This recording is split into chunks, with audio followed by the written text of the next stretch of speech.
દાહોદ જિલ્લાના સિંગવડ તાલુકામાં તાલુકા પંચાયત હોલમાં આંગણવાડી તેડાગર માટે રસોઈ શો તાલીમનું આયોજન કરવામાં આવ્યું। દાહોદ જિલ્લાના સિંગવડ તાલુકામાં તાલુકા પંચાયત ખાતે મહિલા અને બાળ વિકાસ વિભાગ દ્વારા આંગણવાડી કેન્દ્રોમાં પોષણ અને સ્વચ્છતા અંગે જાગૃતિ લાવવા હેતુસર તેડાગર બહેનો માટે વિશેષ રસોઈ શો તાલીમ કાર્યક્રમનું આયોજન કરવામાં આવ્યું હતું। કાર્યક્રમનું આયોજન મહિલા અને બાળ વિકાસ વિભાગ સિંગવડ 1માં ફરજ બજાવતા સીડીપીઓ ચૌહાણ ભગવતીબેન અને સિંગવડ 2માં સીડીપીઓ પરમાર પિંકીબેન અને આઈસીડીએ સ્ટાફ દ્વારા કરવામાં આવ્યું।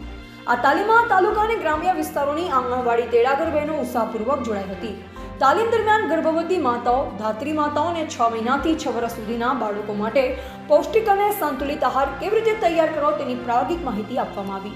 કાર્યક્રમમાં પોષણયુક્ત વાનગીઓ જેવી કે લાપસી, શાકભાજીની ખીચડી, મગનો શીરો અને અન્ય સ્થાનિક પોષણયુક્ત વાનગીઓ બનાવવાની પ્રદર્શનાત્મક સમજણ આપવામાં આવી। સાથોસાથ ખોરાક બનાવતી વખતે સ્વચ્છતા, ગુણવત્તા અને પ્રમાણનું મહત્વ પણ સમજાવવામાં આવ્યું। Reporter Sunil Kumar, H Damor, Singvad, Dahod.